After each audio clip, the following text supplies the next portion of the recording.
Hi guys, welcome back to Teachers Daily, and today's episode of the video, pag-uusapan natin yung issue sa West Philippine Sea at ang mga malalakas na bansa na pwedeng tumulong sa atin mga kaibigan. And today, series of top 5 strongest military nations in the world. All right, let's do it. Yo, what's up? Filipino my man.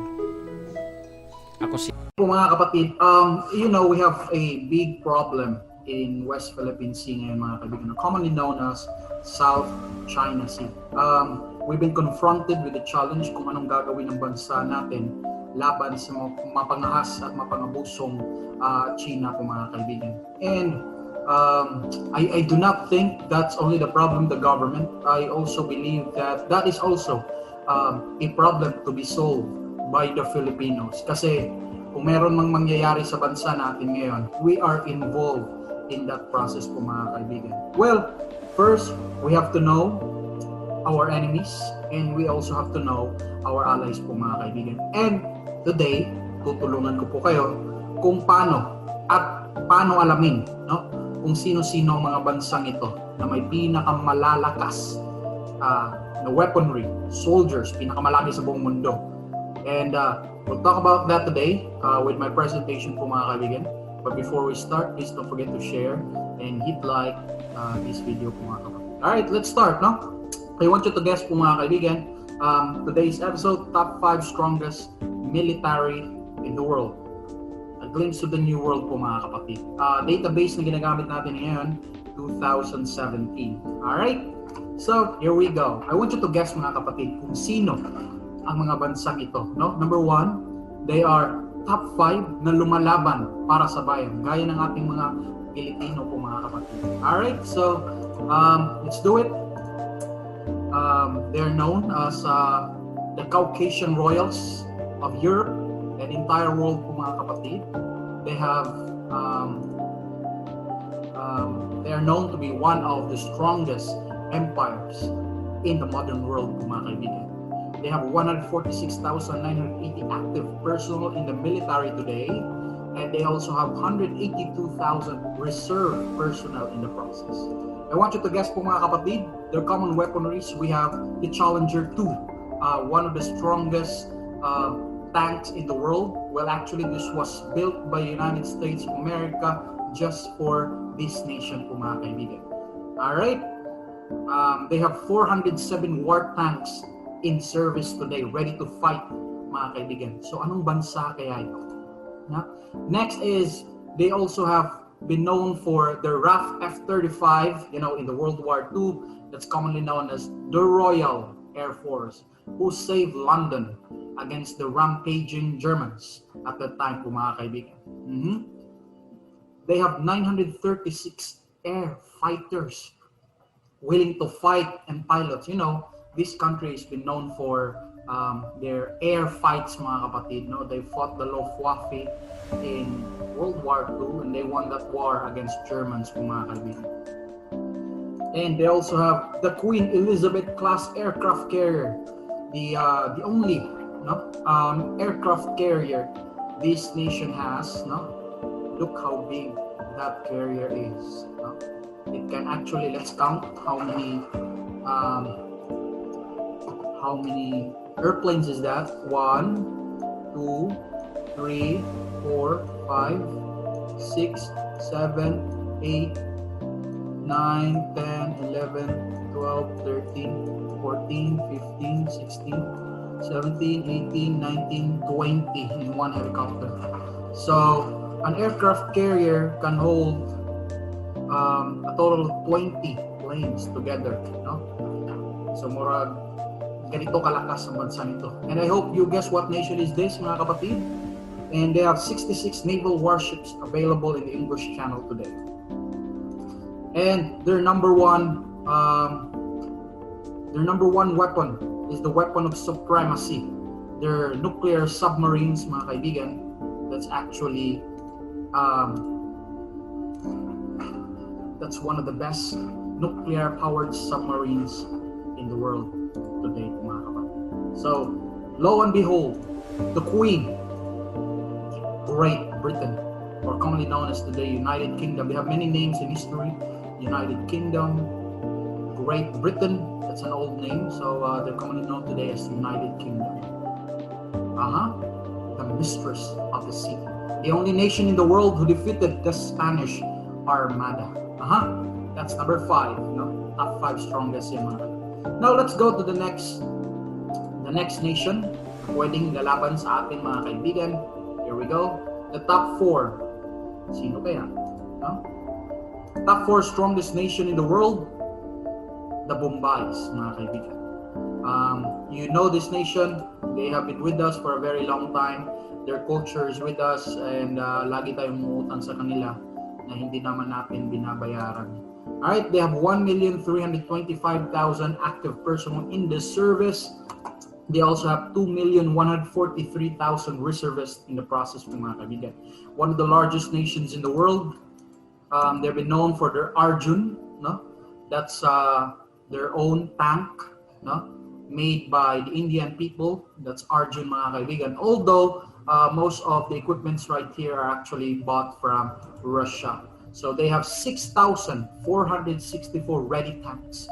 They can fight alone in the war against China, mga kaibigan. So kaya nga hindi na sila ina-oppress ng People's Republic of China because they have now a very powerful nation, mga kapatid. Next we got, they also have their air supremacy, the LCA Tihas, or the 1,905 aircrafts ready to fight anytime they want, mga kapatid. That's the design. That's the design of the LCA Tihas. Okay? 1,905 aircraft, and their 2-class aircraft carrier, the Innsbruck Maraditya and the Innsbruck Runt aircraft carrier, mga kaibigan. So you have to remember, they can actually house 20 aircraft together. And since this is an aircraft carrier, they serve as entry point and exit point for airplanes, mga kaibigan, especially air fighters, gaya ng Royal Air Force.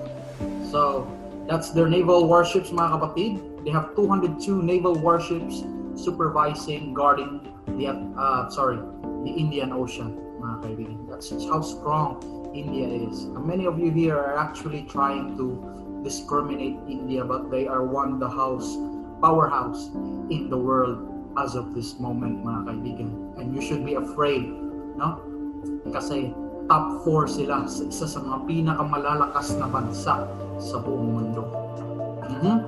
And no other than India. Let's go to top number 3. Can you guess what is our top number 3? Top number 3. And this is why. That's the word. You like it very much.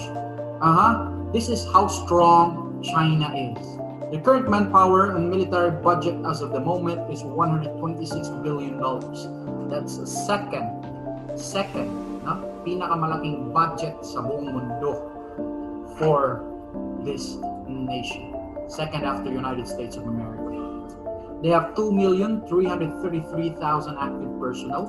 They also have 2,300,000 reserve personnel. And the current population for China today is almost 1.3 billion, same with India. Okay? So, one of the most disciplined soldiers in the world. When we say discipline, they follow orders from authority that exists. They're commonly known for building the Chinese CTZ-99. That's their war tanks, guys. So you need to understand, every nation in the world, especially great nations, rich nations, have their own, yung tinatawag nating, industry for military. And they call this one the CTZ-99. So they've been used for land fights, mga kaibigan. That's how powerful China is. They're very known for that. You know naman na kapag lalaban talaga tayo, there would be a problem for that. This is a very powerful nation. But hindi tayo natatakot. I'm not saying na dapat tayong matakot sa kanila. We have to understand we need to fight for our welfare, mga kaibigan.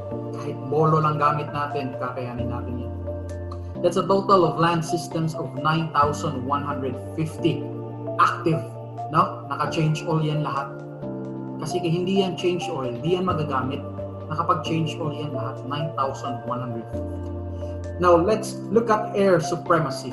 Look at how many is that. That's 2,860 aircrafts flying in the sky. Okay? They're known for, China is known for, air supervisions in the West Philippine Sea. And most of these aircrafts are built from Russian machines. So probably designed from Sukhoi, and China is one of the greatest imitators in the world. Kung titingnan nyo to, it actually looks like an RAF F-35. Itong plane na to, itong black, di ba? So let's check their naval warships, no? Kasi dito tayo natatakot masyadong maraming barko sa West Philippine Sea, mga kapatid. So let's check this one. Their naval power is actually 673 in one aircraft carrier. And as of the moment of 2021, they already one aircraft carrier in service. So that's a total of 2 for them, no? You very well known this nation kasi lagi natin sila nakikita sa West Philippines. That's 673. Guys, you have to imagine that. That's number 1 in the world. Pinakamaraming barko sa buong mundo ang naval power in China. Okay? So, they have a secret weapon, no? China has 150% more soldiers than America, plus a high-tech weapon the US can't deal with. Okay, what is this weapon, mga guys? Now, this is just a theory, but they're actually building this out, no?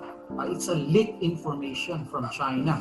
Okay, China possesses rapidly improving military and certain local regional engagement could match and even defeat United States forces in battle. Tell me why na hindi kayang talunin ng China yung America in the comment section today. Okay? Imagine the budget, that's $126 billion per year, and you have to understand that it's actually a growing economy. Second to America. Well, United States of America's one of the biggest economy in the world, but you need to understand somebody is following the footsteps of the United States of America right here. Second largest economy in the world. That's China, guys. Okay? So, what is this secret weapon that I'm talking to you? It's number 1. We call this the kinetic kill vehicle, mga kapatid. It actually is an anti-satellite weapon, no? Being flown to land. So this is how it looks like. So that's a kill vehicle, no? It releases boron materials in the space, no? Jamming all the signals of these satellites, or actually who's this for?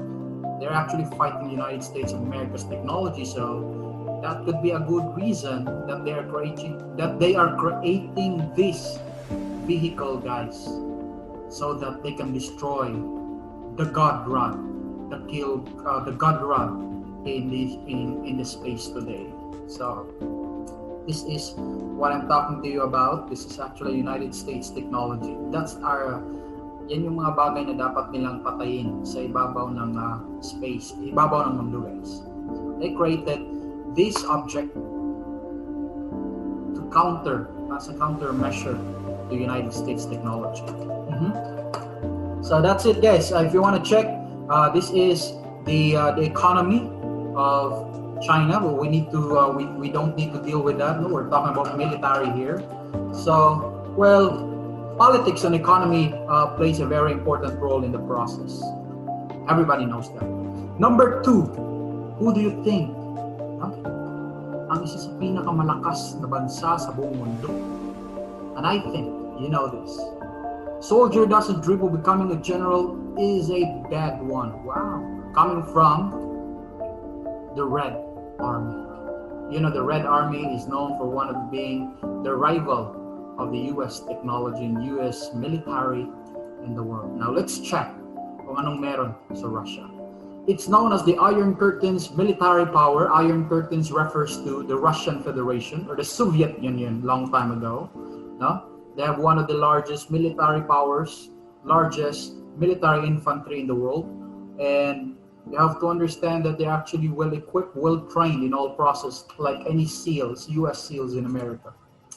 They have an active 845,000 active personals. Sir, nganong gamay man? Bakit maliit yung personnel nila? You have to understand that this is a very rich nation, guys. And they don't need that number of military to stay in service because they have technology, machines that can help them with their military. Ano yan kailangan? This is the modern world, okay? So the Russian army is known as one of the strongest army in the world, and they have created also their own military tanks. At the moment, they are number one, no? Having 15,398 war tanks ready to fight kapag change order na happens.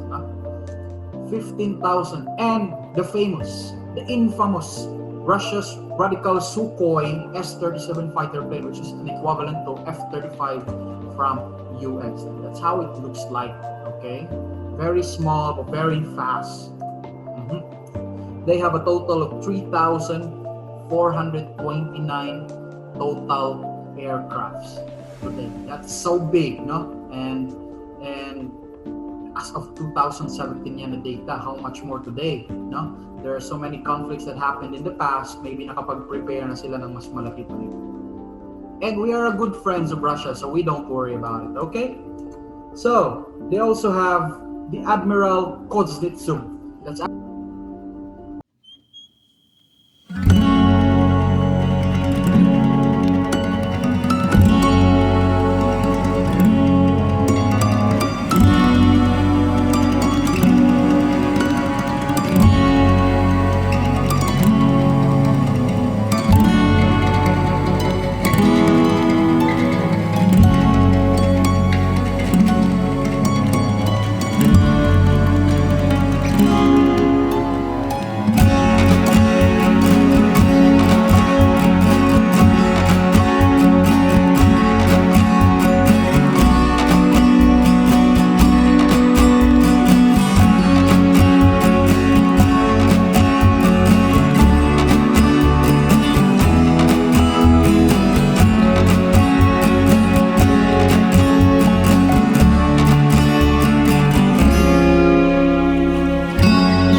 States of America. Well, let's check the military power United States, guys. You have to check that they actually have 1.4 million active soldiers around the world as of this moment, no? And they also have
a nuclear bomb in the air.